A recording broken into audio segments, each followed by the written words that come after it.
360-degree cameras capture a full panoramic view, all at once. Here's how.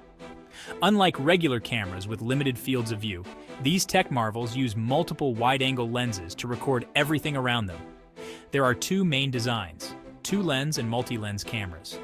Two-lens cameras, often compact and affordable, use two strategically placed lenses to cover the entire 360 degrees. However, they have resolution limitations.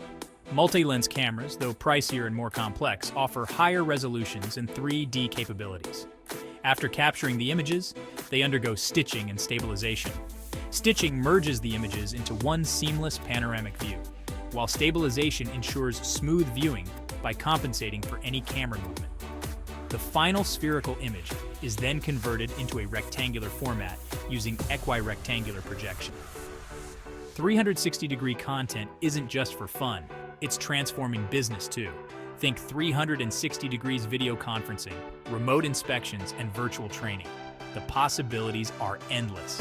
So next time you experience a 360-degree video, you'll know the high tech behind it. Hit that like button and subscribe for more analysis of tech being reverse engineered.